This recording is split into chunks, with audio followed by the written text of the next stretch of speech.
When you picture Iwo Jima, what comes to mind? Is it that iconic photograph of 6 Marines raising the American flag on Mount Suribachi? That image, a symbol of American triumph and sacrifice, is etched into history. But it only tells a fraction of the story. The real battle for Iwo Jima wasn't fought on the surface for a photo opportunity.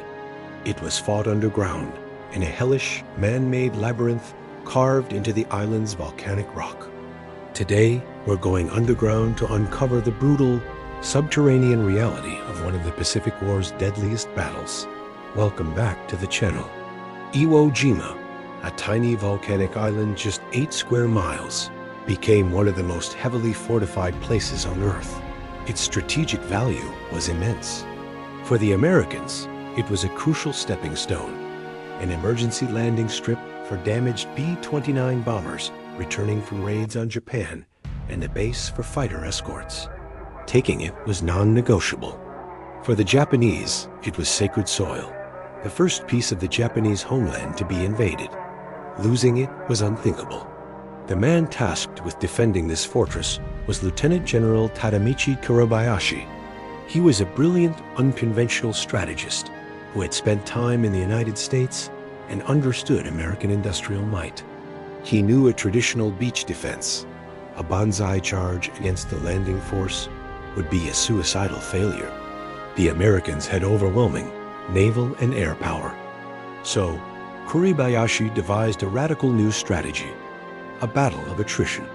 He would let the Americans land, draw them into the island's interior, and then bleed them white from a network of hidden fortifications. His goal wasn't to win, but to inflict such horrific casualties that the American public would lose the will to continue the war. He famously told his men, "We will not be taken. Each man will kill 10 of the enemy before he is killed himself." And the key to this strategy was the island itself. Iwo Jima, which means Sulphur Island, is a volcanic nightmare. The ground is soft, ashy soil, making it impossible to dig traditional foxholes. It's riddled with natural caves and steaming sulfur vents. Kurobayashi's engineers, over 21,000 of them, transformed this natural landscape into the most sophisticated defensive system of the war. They dug over 11 miles of tunnels, connecting hundreds of underground bunkers, command posts, and artillery positions.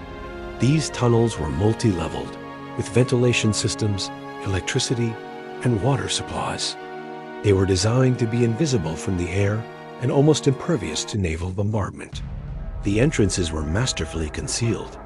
A small pillbox, seemingly isolated, might be the tip of a massive underground complex. Machine gun nests were placed for interlocking fields of fire, meaning any advance would be met with a storm of steel from multiple directions.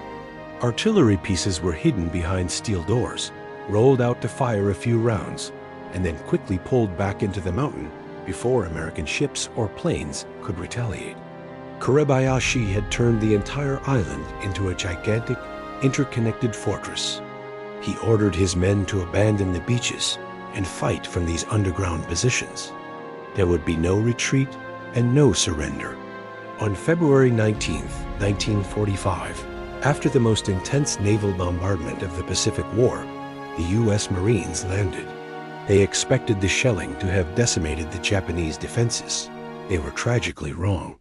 As the first waves hit the black sand beaches, they were met with a deafening silence. Then, all hell broke loose. From hundreds of hidden positions, Japanese machine guns, mortar, and artillery opened up. The soft volcanic ash bogged down men and vehicles. The beaches became a killing ground, littered with burning tanks and the bodies of fallen Marines. It was, as one veteran described it, like walking through a meat grinder. The Marines who survived the beach had to advance inland into the teeth of Kurobayashi's fortress. This is where the battle for Iwo Jima took on its truly unique and terrifying character. It wasn't a war of sweeping maneuvers. It was a slow, brutal, yard-by-yard grind. Every ridge, every hillock, every outcropping of rock could hide a machine gun nest or a mortar pit. The fighting became a series of small, desperate skirmishes for individual pillboxes and cave entrances.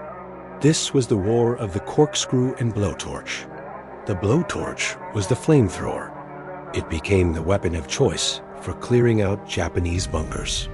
A Marine team would crawl under heavy fire to get close to an opening, then unleash a torrent of liquid fire inside.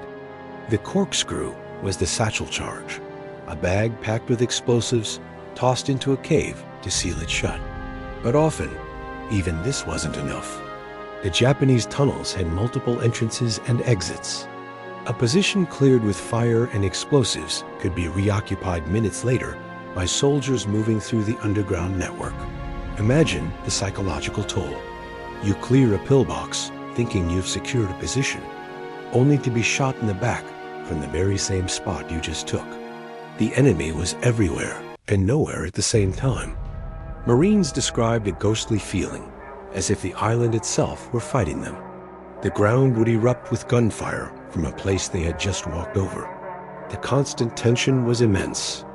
The fight for Mount Suribachi, the 550-foot dormant volcano at the southern tip of the island, epitomized this struggle. While the iconic flag raising on the fourth day of the battle was a huge morale boost, the mountain was far from secure. Its slopes were honeycombed with Japanese positions. Marines had to scale the steep terrain, clearing out caves one by one, often fighting hand-to-hand in the dark, narrow tunnels. The flag may have been up, but the fight for the ground beneath it raged on for days. And the conditions were apocalyptic.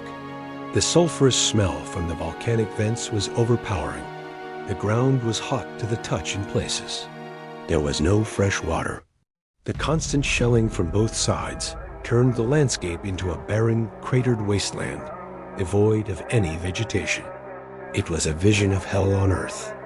For the Japanese defenders, their existence was even more nightmarish. Trapped in the hot, dark, suffocating tunnels, they faced dwindling supplies of food, water, and ammunition. The American flamethrowers and explosives would suck the oxygen out of the caves, suffocating those inside. The psychological pressure was unbearable, yet they fought on with incredible tenacity, bound by their orders and their code of honor. Kuribayashi himself commanded the battle from a deep bunker, moving his headquarters as the Americans advanced. The battle raged for 36 days, far longer than the American planners had anticipated. It was a brutal slugfest. The Marines slowly, painstakingly, cleared the island one underground position at a time. They developed new tactics on the fly, coordinating tanks, flamethrowers, and demolition teams to systematically reduce the Japanese fortress. But the cost was staggering. Nearly 7,000 Marines were killed, and another 20,000 were wounded, making it the bloodiest battle in the history of the Marine Corps. Of the 22,000 Japanese defenders, all but 1,000 were killed in action. In the end, Iwo Jima was secured. The airfields were repaired, and by the end of the war, over 2,400 B-29s with 27,000 crewmen made emergency landings on the island, lives saved directly because of the Marines' sacrifice. Admiral Nimitz famously said of the men who fought there, "Uncommon valor was a common virtue." But the story of Iwo Jima is more than a tale of valor. It's a stark reminder of the ingenuity and desperation of total war. It shows how terrain can dictate strategy and turn a battle into a primeval struggle for survival.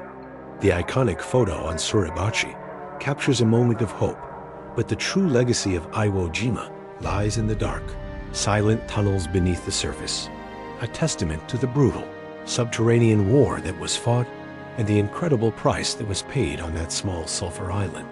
It's a story we must never forget. Thank you for watching.